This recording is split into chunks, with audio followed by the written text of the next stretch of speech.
The crystal glasses sparkled like prisms when my sister announced her plan. "We're moving into your lake house next week." They said it so casually, as if I wasn't sitting right there. Dad carved roast, Mom smiled at the grandkids. I sat frozen beneath chandeliers, listening to the sound of my own erasure. That lake house wasn't empty. It held the only version of me they never managed to break. But to them, it was just space waiting to be claimed. I didn't argue. I simply reached into my bag and placed a manila folder between the crystal and the carving knife. "Renovation starts Monday," I said. For once, silence wasn't surrender. It was design. My name is Gabrielle Morgan. And that night, I stopped being their convenience. Have you ever been guilted into giving more than you should? Tell me in the comments. I'll be reading. I used to think being good meant being quiet, that if I made things easier, they'd finally love me back. Growing up, I learned early that fairness was selective. Vanessa got the new bike. I got the speech about gratitude. When the college fund disappeared to cover her wedding, Dad said, "Family sacrifices for family." What he meant was, I sacrifice, they benefit. Even after my divorce, when I bought the lake house with the settlement, Mom called it our family's second home.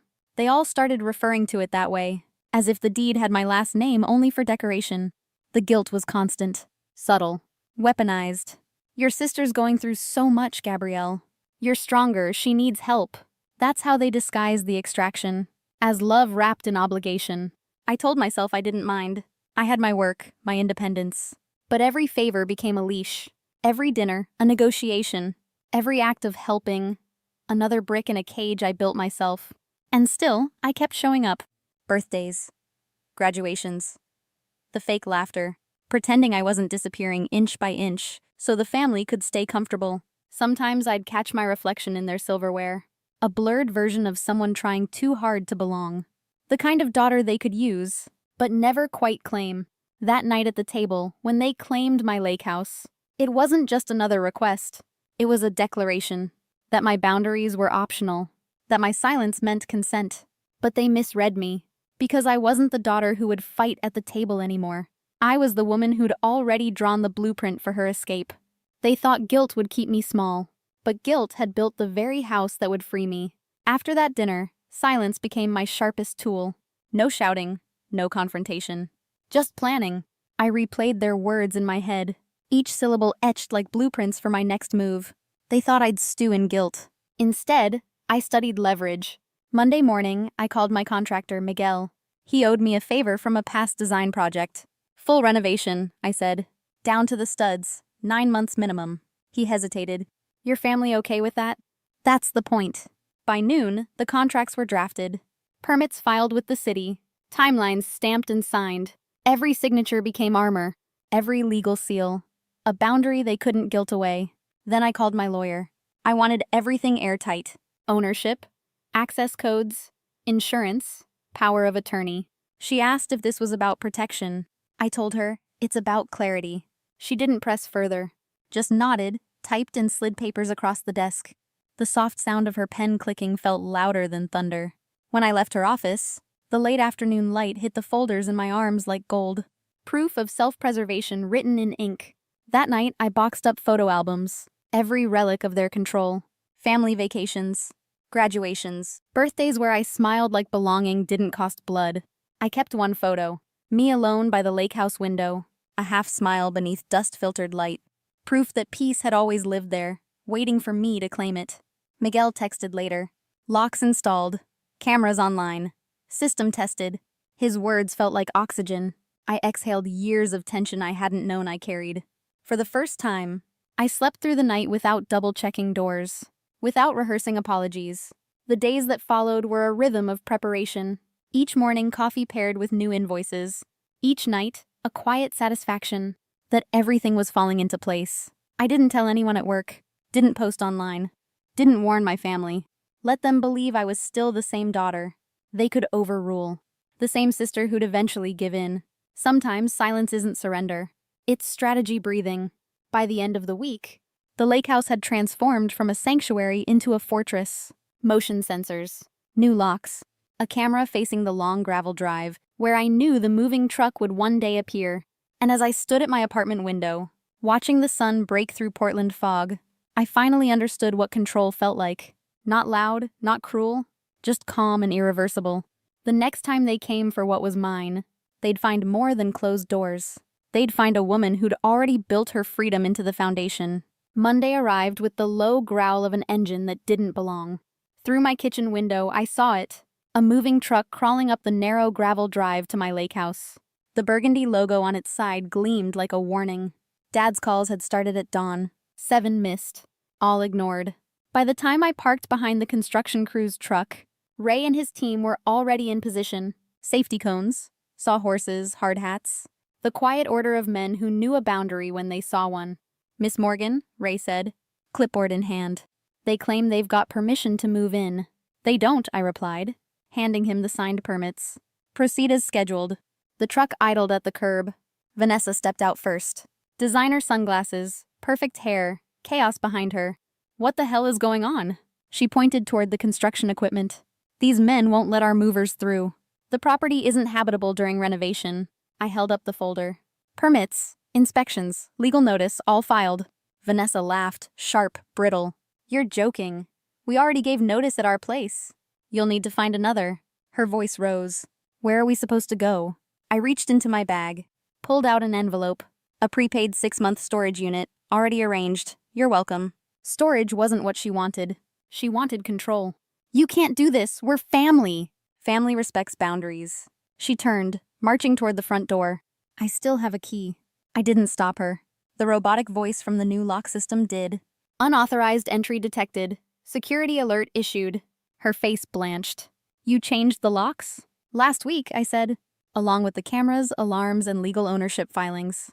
The movers froze mid-step. Mark muttered something about not getting involved. Even the children in the back seat went quiet. Vanessa's voice cracked. "You're heartless." "No," I said evenly. "Just finished being useful." My phone rang. The security company confirming the alert. I answered calmly, my voice clear enough for her to hear every word. "Yes, false alarm. Just family testing the system." When I hung up, Vanessa's fury had dissolved into disbelief. "You'll regret this." I met her eyes. I already did for 38 years. The truck engine sputtered to life again. Furniture remained piled on the lawn like monuments to arrogance. As it pulled away, Ray turned to me. "Do we clear the yard?" "Yes, everything not in storage. Remove it." Sunlight broke through the clouds, catching the new security cameras like tiny mirrors. For the first time, my property looked exactly how I felt inside. Untouchable. And that was the real renovation. By Tuesday, the fallout had begun. 12 missed calls. 7 voicemails ranging from threats to tears. Dad's first message, "You've embarrassed this family." Mom's second, "You've broken your father's heart." Vanessa's text followed, "We're going public." I almost laughed. They'd forgotten who built public images for a living. That night, I sat by the Lakehouse window. The same view that once comforted me after my divorce. Now it reflected a war fought in whispers and emails. Within 48 hours, the gossip started. A neighbor concerned about my mental state. A cousin posting vague comments online. Some people forget family comes first. Vanessa appeared on a live stream, crocodile tears glistening under perfect lighting. "She locked us out," she told her followers. "We're practically homeless." The clip hit 30,000 views overnight. But so did the truth. Ray, ever methodical, had documented everything. Permits, notices, timestamps, and video footage of the moving truck trespassing. My lawyer uploaded the security footage to a shared drive. Sent the link to local news when Vanessa's story began trending. By morning, the narrative had flipped. Homeowner defends property from entitled relatives. Comment sections turned into a tribunal of strangers defending my name. For the first time, the silence that had once protected them protected me instead. Vanessa's sponsors dropped her. Her influencer deals evaporated in hours. Dad tried to call again, his voice softer, almost rehearsed. "Let's fix this privately." I didn't answer. Instead, I forwarded every message to my attorney. By Wednesday evening, an envelope arrived, hand-delivered by courier. A cease and desist from my parents' lawyer. It accused me of defamation by omission. I smiled. They'd built their entire world on selective truth. Now omission was my greatest weapon. I issued no statement, no press release, just quiet proof. Contracts, receipts, timestamps. Every fact posted publicly through official channels. No emotion, no revenge. Just record keeping. By Friday, the noise had died. Even the tabloids had moved on. Vanessa's social media went dark. My parents canceled their golf club membership for privacy. Reporters began calling, asking for interviews about boundaries and inheritance wars. I declined them all. Let them guess the ending. Let peace be the headline for once. That night, I sat on my balcony, wine glass in hand, watching construction lights flicker across the lake. The house was still gutted. Bare beams, exposed wires. But it already felt whole again. The wind carried faint echoes of hammering from the renovation site, each strike sounding less like demolition, and more like rhythm, the heartbeat of rebuilding. For years, I mistook quiet for weakness. Now I know, silence can roar. They had tried to ruin my peace. Instead, they became proof of why I needed it. Sunlight dripped through unfinished windows, pooling across sawdust like liquid gold. 3 months since that Sunday dinner, and the house no longer echoed with ghosts. New beams stretched overhead, clean and unapologetic. Fresh drywall carried no memories of arguments, only plans, measured, deliberate mine. Ray whistled as his crew packed up for the day. He paused by the doorway. "She's really coming together, Miss Morgan." "She is," I said, meaning more than the house. That evening, I walked the length of the lake, the water calm, mirroring the sky. Every ripple reminded me how peace expands. Not loud, not quick, but certain. Mom called once last week.